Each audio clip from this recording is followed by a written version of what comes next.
17મું પદ કીધું ને, કોઈ શ્રેણીનું 17મું પદ, 17 હા 17મું પદ એટલે પહેલા તો a17 બરાબર a વત્તા 16d આમ લખાય 17મું પદ 10મા પદ કરતા એટલે બરાબર કેટલા પદ વચ્ચે a વત્તા 16d 17મું પદ, પછી a10 10મા પદ કરતા 10મું પદ ને શું લખાય a વત્તા 9d રેડી 17મું પદ આ 17મું પદ અને આવડું આ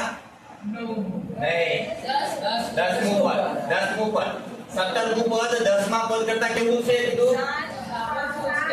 7 વધુ છે અચ્છા તો એનો મતલબ કોને 7 આપું તો બે હરખા થાય આ પદને ખબર પડે ને આપણે બેને હરખા આ તો અમતું લખ્યું છે 17મું પદ અને આ 10મું પદ આમ હોય a વત્તા 16d કેટલામું પદ થયું આ લખો નીચે 17મું પદ આ નીચે લખો છો a વત્તા 9d એટલે કેટલામું પદ થયું આ 10મું પદ આવું મેં તમને દ્વિચલ સુરેખ સમીકરણમાં શીખવાડ્યું છે સમીકરણ બનાવતા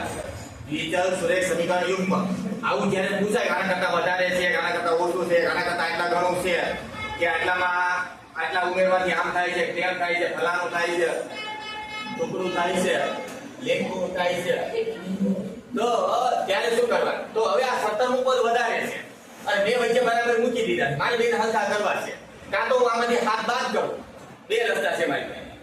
કાં તો આમાંથી 7 બાદ કરું અને કાં તો આને 7 આપી દઉં પણ બાદ કરવા કરતા આને 7 આપી દઉં જો તો 10મું પદ વત્તા 7 હવે હટા થઈ ગયા યસ હવે આ બધામાંથી કોઈ એક એકલા પાડવાના તો પેલો હરકો ઉડી જાય જો એ ઉડી જાય ખબર છે તમને શું કામ ઉડે આ એ જો આમ દેશે કેવો થવાનો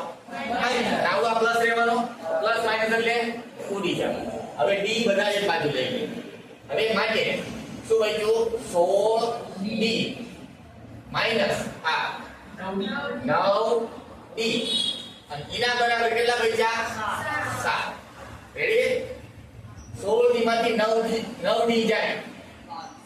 7d બરાબર 7 d બરાબર 7 ના છેદમાં 7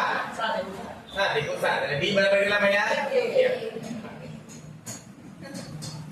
જો આ દોરવાનું હતું ને d સામાન્ય તફાવત તો આ છે એનો સામાન્ય તફાવત કેટલો હોય 1 બસ આ